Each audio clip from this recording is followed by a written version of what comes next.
नमस्कार विद्यार्थी मित्रांनो, मुंबई उच्च न्यायालय भरती 2025-26 या अनुषंगाने बऱ्याच विद्यार्थ्यांच्या मनात अनेक प्रश्न आहेत. याच प्रश्नांचे उत्तर आपण या व्हिडिओच्या माध्यमातून जाणून घेणार आहोत. व्हिडिओ शेवटपर्यंत नक्की बघा.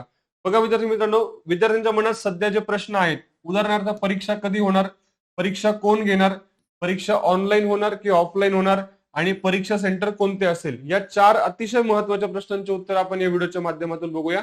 बघा, तत्पूर्वी इन्फिनिटी अकॅडमी मार्फत क्लर्क पदासाठी रेकॉर्डेड बॅच सुरू झालेली आहे. ऑनलाईन रेकॉर्डेड बॅच आहे. फक्त 499 रुपये फी आहे. आणि शिपाई पदासाठी सुद्धा रेकॉर्डेड बॅच आहे. फक्त 99 रुपये फी आहे. आत्ताच इन्फिनिटी स्पर्धा परीक्षा अकॅडमीचं ऍप डाउनलोड करा.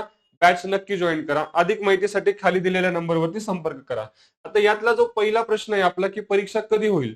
बघा विद्यार्थी मित्रांनो, आता याच्यामध्ये जर आपण जाहिरातीत बघितलं तर 15 डिसेंबर पासून तुमची ऑनलाईन अर्ज प्रक्रिया सुरू झाली आणि शेवटची तारीख आहे तुमची अर्ज करण्याची 5 जानेवारी 2026.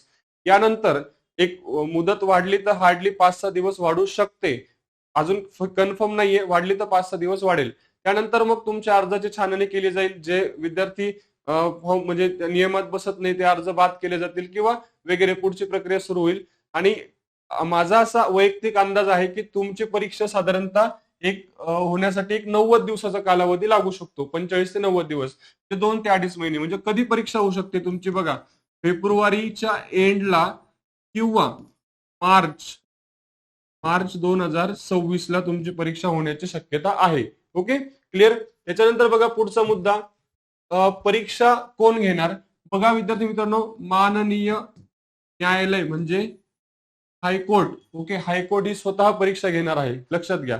तिसरा महत्वाचा मुद्दा, परीक्षा ऑनलाईन होणार की ऑफलाईन होणार. निश्चितच मागच्या वेळीप्रमाणे यावर्षी सुद्धा परीक्षा ऑफलाईन होण्याची शक्यता आहे, लक्षात घ्या.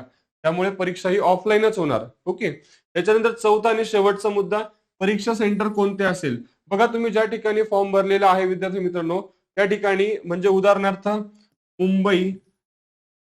मुंबई, त्यानंतर नागपूर आणि छत्रपती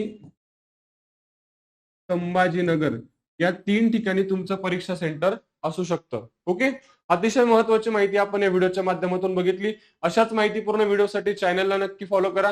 व्हिडिओ आवडला असेल तर लाईक करा आणि आपल्या जास्तीत जास्त मित्रांपर्यंत शेअर करा. धन्यवाद.